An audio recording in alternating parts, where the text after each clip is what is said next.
up, guys? It's Wednesday. Had an unexpected off day at school. I don't know why. It's not a holiday. One of the administrators from the school called Sengalai and I guess said no school today. So unexpected off day. Down here by a little market, a bit further away from where we normally go,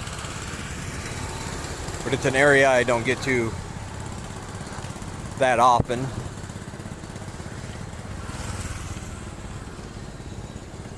I'm glad everybody liked the video and sound from this the new phone. To me, it sounded off, but everybody said that they heard it fine, they liked it, they thought it was okay. So that's good to know.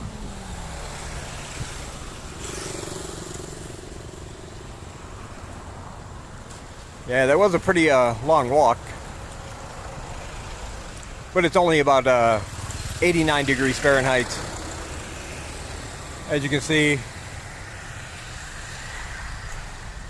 it is overcast and cloudy, so the sun's not bearing down on you. And there is a breeze, albeit a warm one. That's because it's going to rain. And it should cool off a little bit after that occurs. Hopefully not before I go home. Hey! She's stopping for some fried treats here, I see.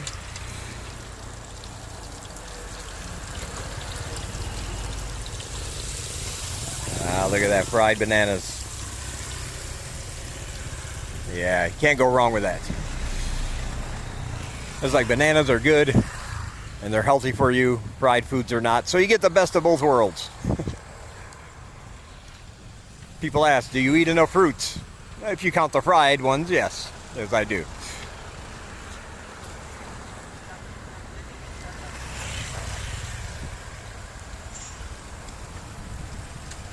Yeah, people, or someone has asked me a question, a question about being over a certain age and getting a teaching job here. And I have touched on this before, and I did message them back with this information, but for clarity, I just want to say that it's still possible. The thing to remember, if you're coming here to teach especially, is that all the schools here are businesses. They're run like businesses. They're not like the schools in the West that are funded. Each one has to make money. And one of the ways they feel they can attract more customers is by showing young, good-looking, smiling faces for their English teachers. The implication being, of course, that they, the people look young and they look fresh and energetic, and parents would want to have their children be in an environment like that. However, there is a changing trend. I've noticed a lot more older English teachers here than I have previously, and I think schools are starting to come around to the idea that it's the quality of the education, not necessarily the person behind it, the person giving that education, that is the most important. Because in the end, parents, for their children, they want to see results. If a child goes to a certain school for, let's say, 3 months, first time learning English, and at the end of that 3 months still can't say the alphabet, still can't count to 10, still can't say hello, what's your name, how are you, all the basics, then there's a good chance that parent's going to pull him or her from the school, right? Because otherwise they're paying money for nothing. So yeah, it's still possible, but right now you will have to work a little harder if you're over a certain age. I would say about 40. If you're over 40, that might go against you in some regards. But it's definitely still doable. You just might have to hustle a little more, go to a few more schools than you normally would to apply to get a job. And yeah, just get out there. Be sure your resume is in order. And that's, again, where I always tell people to get a good TEFL certificate. Not just a piece of paper from some course you took for $10. Because there's a big difference between having a piece of paper and actually being properly trained to teach. A lot of the schools, when you go in for an interview, they're going to ask you to do a demo test, or a demo class rather. They're going to have maybe the director sitting in, some other teachers, maybe some actual students. They're going to give you a chance to show off a lesson plan and show your style of teaching. And if you're not prepared for that, if right now you're thinking, I have no idea what that would be about or how I would go about it, then chances are you did not take the right TEFL course. Because the TEFL course I took through the International TEFL Academy, they threw us in the deep end like a week 2 or 3. We hadn't even come to the lesson about lesson planning. And yet one of our assignments for the week was do a lesson plan on this. They gave us the parameters, the number of students, and they just threw us in there. No training yet. Of course, this was to evaluate us so that when it came time for that lesson, they could know where to focus their attention for the students, to make improvements, to make sure it was correct, and that you were ready. So yeah, I don't consider the money I paid for my TEFL course a waste. It's been invaluable to me. I use the lessons I learned almost every class. You know, PPP,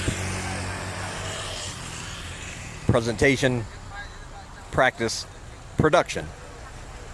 It's a very effective method for teaching, anywhere from kids to adults. So yeah, that was the question. And of course, I give my opinion, but I don't want that to be an indication that I'm guaranteeing that if you come over here, you're going to get a job. Much like how you want to live over here, I can't give you an exact dollar amount that you're going to spend because I don't know you or your lifestyle. Your chances of finding a job increase with the effort and time you put into finding a job. So if you go to one school one day, wait a week, go to one more school and wait another week, you know, you're really hurting your chances. You have to hit all the schools, you have to hit them hard, hire a tuk-tuk driver for a day, hit 10, 15 schools a day. There's over 200 here in Siem Reap or something like that.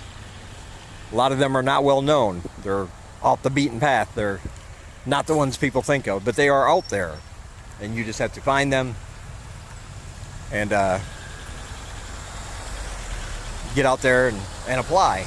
Put in your CV, make sure that looks good, good cover letter, and be sure you're prepared, because there are times if a school wants to hire you right away, you might go into a place, it's happened before.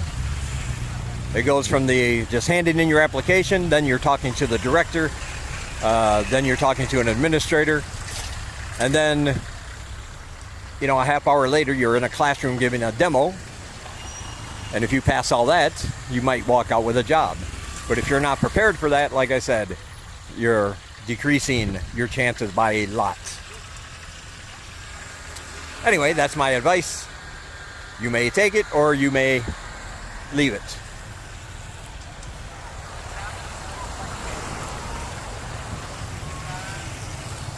I'm not sure exactly.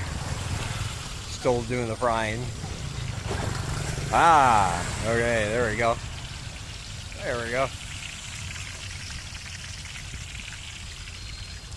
Yes, we have fried bananas. I did go to a a big grocery store, a bigger grocery store, an actual grocery store like you would imagine in the West with all the aisles and the prepackaged food and meat in wrappers, freezer section, all that good stuff. They weren't too keen on me taking video though. I went there because I had mentioned in a previous video that if you happen to not have cash, you can use a debit card or credit card or whatever in most of these bigger stores, and I wanted to show you how easy that process is. But I started pulling out my camera to film, and the lady was like, no film please, no film please. I don't know why some people get paranoid about it, maybe thinking I'm trying to spy for a competition, for their competition perhaps, I don't know. So I put it away, so I didn't get that footage. But still, we got some frozen french fries. Everybody likes french fries. Single-eye loves french fries. Her daughter loves french fries. I love french fries. So we got some frozen french fries. I got a carton of cigarettes, a carton, for $5.50. That's right, 10 packs, $5.50. So that was a pretty good deal. The one I went to is downtown by Pub Street. And most places that take credit cards will require a minimum amount to spend. If you go to Thai Hoot, the minimum is $5. If you spend at least $5, you can use your credit card. Unbeknownst to me, the one here, the minimum amount to spend to use a credit card was $20. And I didn't really need anything much. I didn't need $20 worth of stuff, I know that, so we just decided to pay for that in cash, since my whole point was to record and show you can use a credit card, but they wouldn't let me record, and I didn't need $20 worth of things. Hey, it's just weird. Sometimes people are camera shy over here. Maybe it's a store policy. I wasn't going to argue or try to defend myself. They weren't mean about it. She was just like, no film, no film. So it is what it is. I'll try again at another place sometime. Anyway.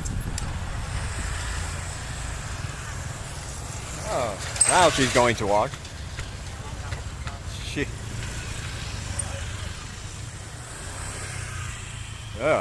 Finally gonna walk. Yeah, so this area here has the usual things. I know if you're looking at this, you're probably thinking, I can't really tell the difference. All the shops look the same, the signs all look the same, and you'd be right. There's a spa and beauty salon right there. I mean, all the areas in town do kind of look the same, but they all have a different vibe. Like the market over there, the one over there, is more mellow and laid back than like the old market or Salu. It's more chill. But they also don't have a large variety of items. A lot of clothes and a lot of gifts and souvenirs and things like that. A couple little restaurants you can grab something to eat really cheap. I did eat at one place in there once. Very good, very inexpensive. I liked it.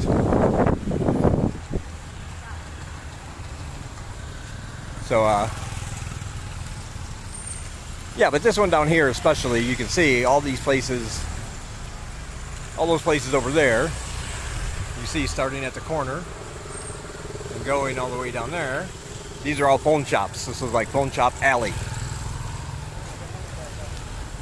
with a clothing store thrown in the middle for some reason. A lot of phone shops down here, right next to each other.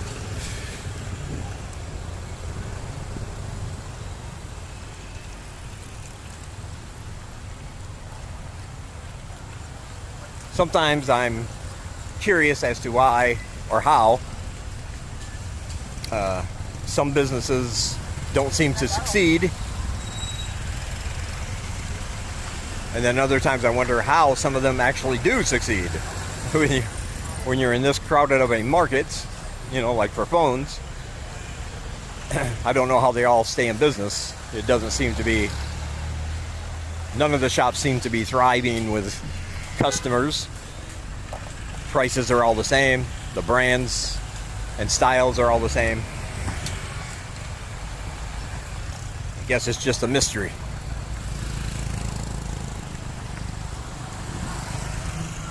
And there's another one. At least this one's trying. They have customers and they're using a little bit of flash,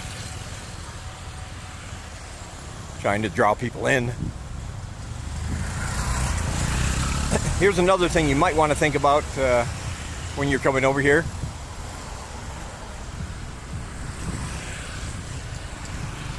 You can see that sign that says Wing next to the cell card place. And there's another one that says cell card and Wing right next to it. Again, a little bit of overkill. Wing shops are everywhere here. And they're a great way to transfer money to anybody in Cambodia from anywhere else in Cambodia, especially if you don't have a bank account or don't want to pay the high fees that like Western Union would require. So you should think about getting a Wing account set up when you get here, even if you think right now I'll never need it. I mean, I've had mine set up for a while and I've never used it. I've never needed it. But should the opportunity arise, then I'm all set and ready to go. You can go to any Wing office. You give them the recipient's account number, which will be their phone number. Pay them the amount you want to send. They take a little fee. And then that person will receive a text message and they can go to any branch of Wing in their location. Bring in their phone, show the people the number, and they'll get their cash. And they can do the same for you. If people here want to send you money. So it might be something to think about. All right. I'm going to end this one here. It's gone on long enough. I will talk to you guys in the next one.